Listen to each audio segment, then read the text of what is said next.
Às vezes nós recebemos os arquivos diretamente a partir de coordenadas, seja por causa de GPS, seja por conta de um decreto ou de uma matrícula de imóvel rural ou urbano. Então, esse exemplo aqui, nós recebemos uma listagem de um parque estadual, aqui na região de Minas Gerais, a região do Triângulo Mineiro, composto por cerca de 326 pontos. E o que nós vamos aprender hoje é como trazer eles aqui para dentro e fazer uma avaliação da parte básica de atributos. Okay? Então, a primeira questão que eu vou fazer é abrir um projeto novo, né? Esse projeto eu vou trabalhar ele com a projeção cartográfica 4326 WGS84, que eu sei que foi configurado o GPS que originou esses dados dessa forma. E lá em cima no meu gerenciador de dados, eu vou escolher a opção texto delimitado.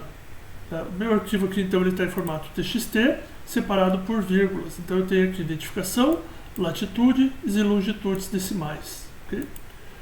Então eu simplesmente vou selecionar o arquivo, vou até o endereço onde está o arquivo e vou informar o formato, dar as características do arquivo de entrada, como eles devem ser carregados. Semelhante ao que acontece no Excel, aparece aqui uma amostra de dados. Então eu vou escolhendo o tipo de separador que mais me interessar. No caso aqui eu sei que seu ponto e vírgula faz a marcação de coluna, ele automaticamente reconhece, mas caso o arquivo esteja no formato CSV, eu posso vir diretamente aqui em cima e aí ele já faz o reconhecimento do arquivo.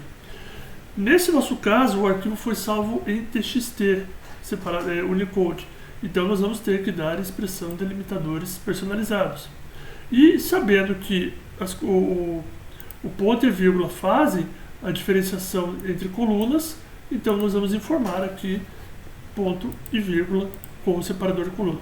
Note que à medida que eu ligo ou desligo essa opção, ele faz a alteração na amostra dos dados.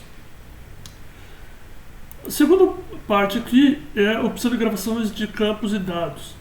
Caso seja informado, por exemplo, o seu separador decimal como vírgula, caso você tenha usado um Excel ou algum outro programa em português brasileiro, separador decimal é vírgula. Nesse caso aqui, os meus dados eles já vieram com pontos, então eu não preciso ticar esta opção aqui. Claro que se você tiver separador decimal como vírgula, você tem que tomar cuidado de não separar colunas como vírgula.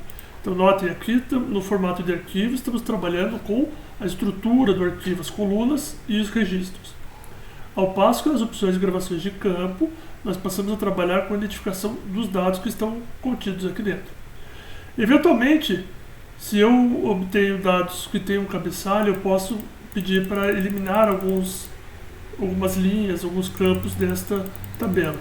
Que não é o caso aqui, porque a primeira linha do meu arquivo é justamente os nomes dos campos que eu quero identificar, né? O nome das colunas que eu quero identificar na minha tabela de atributos. Okay? Da mesma forma, se eu deixar desabilitado essa opção que o primeiro registro tem nomes de campos, note que ele vai aparecer aqui como um registro e vai correr em erro. Então, sempre tenho que trabalhar com essa configuração de maneira adequada. Okay? Definição da geometria é onde eu vou efetivamente informar ao QGIS quais são as coordenadas x, y e se houvesse o z. No caso aqui, o campo x ele está apontando como longitude, está correto, e o campo y como latitude, está correto. E eu vou carregar esses meus dados no EPSG do projeto WGS84. Okay? Caso eu tivesse as coordenadas não em graus decimais, mas em graus minutos segundos, eu poderia informar ticando nessa opção, e aí o próprio QGIS reconhece os valores separados por espaços. Okay. Configurações de camada, nesse caso aqui nós não vamos ter nenhum tipo de configuração a ser realizada, né? E eu vou apertar o botão adicionar.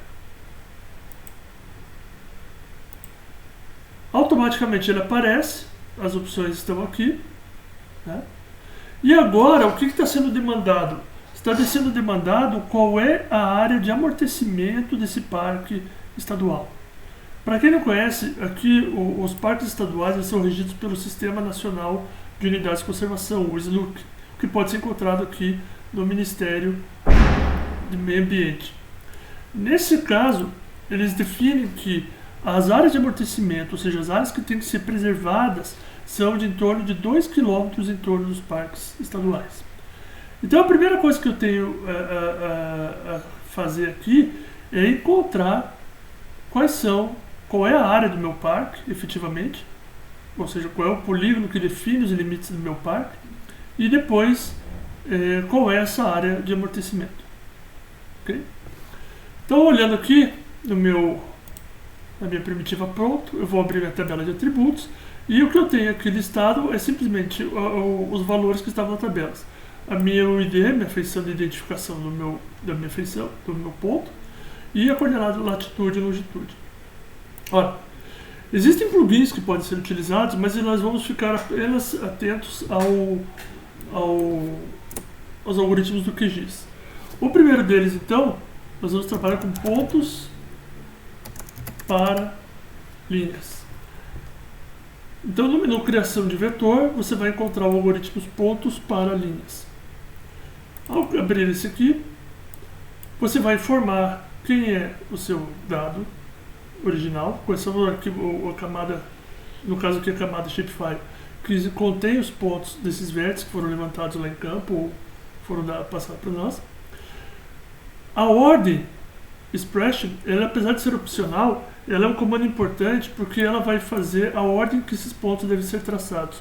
Para garantir que esses pontos sejam traçados como um polígono convexo, ou seja, um polígono cujos lados não se cruzam, eu preciso identificar corretamente a ordem. E para isso eu vou usar o campo ID para fazer a ligação entre as linhas. Okay? Esse campo ID, eu tenho certeza que ele foi levantado na ordem correta, ou seja, os pontos que estavam no campo foram levantados na ordem adequada.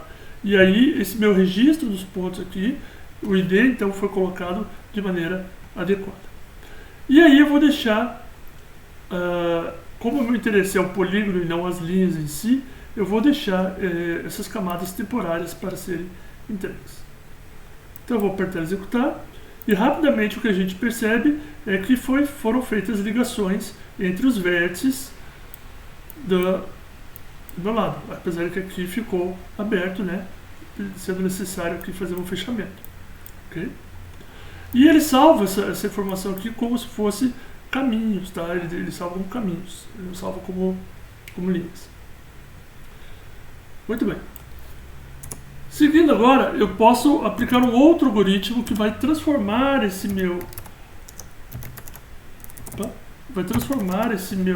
minhas linhas, né, esses meus lados aqui, da minha poligonal, em polígonos. Então eu vou colocar aqui linhas para polígonos, ou seja, eu vou pedir que se feche o polígono a partir das linhas que foram criadas. Então agora aqui eu vou ter uma camada, simplesmente informar aqui quais são os caminhos. Aqui não há uma questão de ordem, não há uma questão de hierarquia entre as linhas, né? E vou pedir a chamada do polígono. Percebam que rapidamente ele fechou o polígono mesmo que a linha estivesse aberta. Então ele reconhece no comando o início e o fim do polígono. Okay? Esse polígono meu aqui, eu já posso clicar no botão direito, exportar, salvar feições como. E aqui nós vamos salvar então no nosso formato GeoPackage. Eu vou dar o nome do arquivo, que eu vou chamar aqui parque, underline, nunca deixe espaço no nome do arquivo, pau furado. Parque pau furado. E o nome da camada vai ser limites. Vou dar o SRC da camada igual ao do projeto, WGS84 por enquanto, né? E não vou mexer em mais nenhuma configuração necessária. Vou dar OK e pronto. Esses meus outros dados originais aqui e os temporários podem ser tirados do projeto, não vão ser mais necessários, e ficamos aqui então apenas com o parque representado por esse polígono. Apenas por uma questão visual, eu vou alterar a cor desse polígono de rosa, dando 2 cliques então aqui nesta linha, nesse quadrado, desculpa, que faz o símbolo aqui do lado da camada, ou o botão direito, propriedades, tanto faz. Okay? Nesse caso aqui eu vou vir em simbologia e vou procurar um preenchimento simples verde. E vou dar OK. Tá aí. Muito bem. Este aqui foi a transformação então de pontos dados em campo com uma lista de coordenadas para um polígono referenciado nos nossos dados. Aqui. Agora, eu preciso definir a zona de amortecimento desta região aqui. Okay? Ora, uma das ferramentas que nós temos de geoprocessamento é o buffer. Aqui na versão 3.18 está traduzido como amortecedor, uma área de amortecimento, mas na verdade trata-se do buffer. Okay?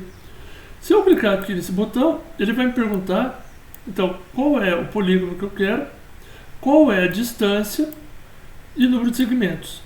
Contudo, notem esse sinal aqui, ele é bem importante porque ele está me dizendo que vai ser dado esse valor em graus.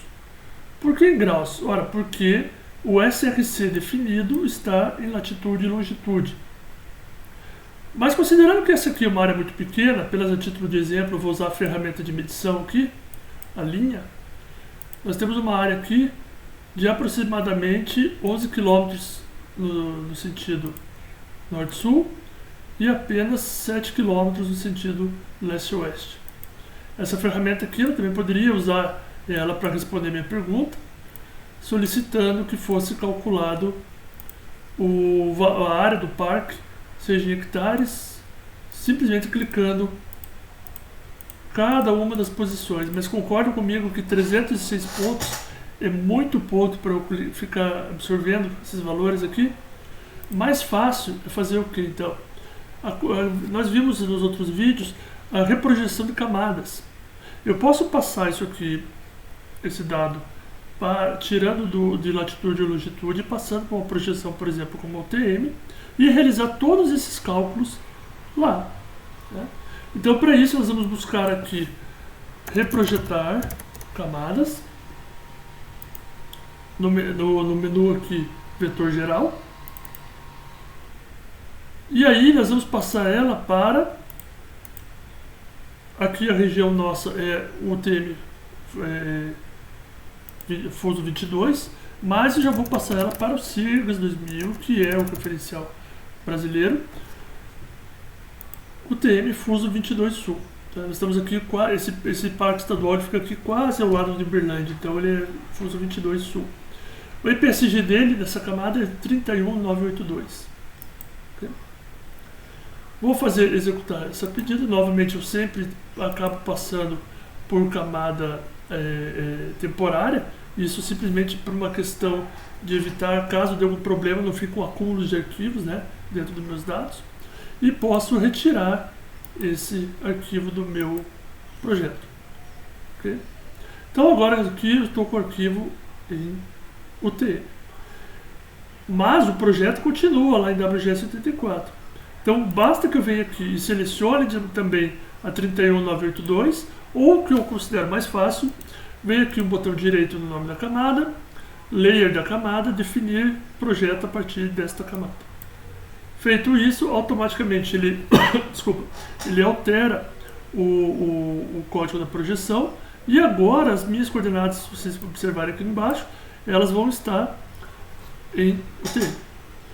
Muito bem, voltando agora na questão do buffer, nós vamos aqui na ferramenta traduzida como amortecedor. Eu escolho agora esse meu buffer em metros ou em quilômetros. Tá? Vou colocar aqui em quilômetros e o valor que é definido lá no SNUC é 2 km. Okay? E o número de segmentos basta 1, porque eu só quero saber o buffer total. Não me interessa muito o andamento entre eles. Como cada lado vai gerar, cada linha ou cada lado do polígono vai gerar um buffer, posso escolher que seja a cobertura, ou seja, o encontro entre os buffers seja arredondado, plano ou quadrado. Eu vou deixar arredondado por uma questão estética. Okay? E ele vai liberar agora uma camada temporária também, que ele está chamando de bordeada. A tradução aqui não está muito boa. Peço para executar. E está lá a minha camada bordeada, com 2 km contados a partir da minha área do parque estadual. Ok? Percebam que, em função de algumas entradas, como aqui, gerou este pequeno polígono vazio aqui. Esse aqui pode vir a ser um problema, mas como não faz sentido eu ter um vazio dentro de uma área de amortecimento que é definida por legislação, eu vou utilizar aqui um outro comando, fill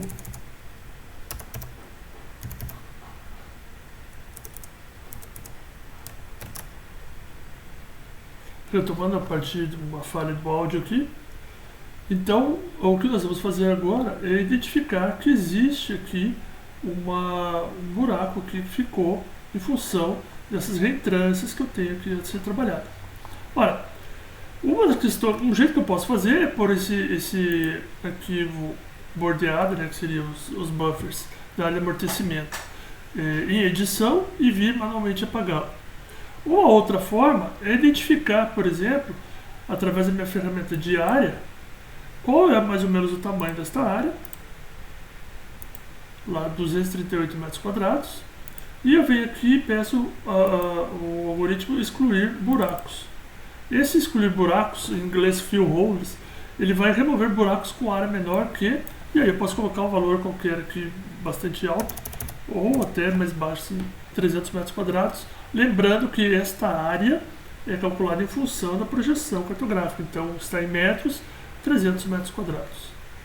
Bom, podemos colocar o valor aqui para ter uma garantia, por exemplo, de 1000 metros quadrados, visto que a área do parque é bastante grande. E vou também salvar ela como a camada temporária. Quando eu peço para executar, está lá, completo, ó, com C. Então agora aqui tem um arquivo que teve essa sua área eliminada e fechada. Okay? Posso excluir a camada de buffer e a partir de agora eu posso começar a fazer algumas avaliações em relação aos atributos. Obrigado por esta parte.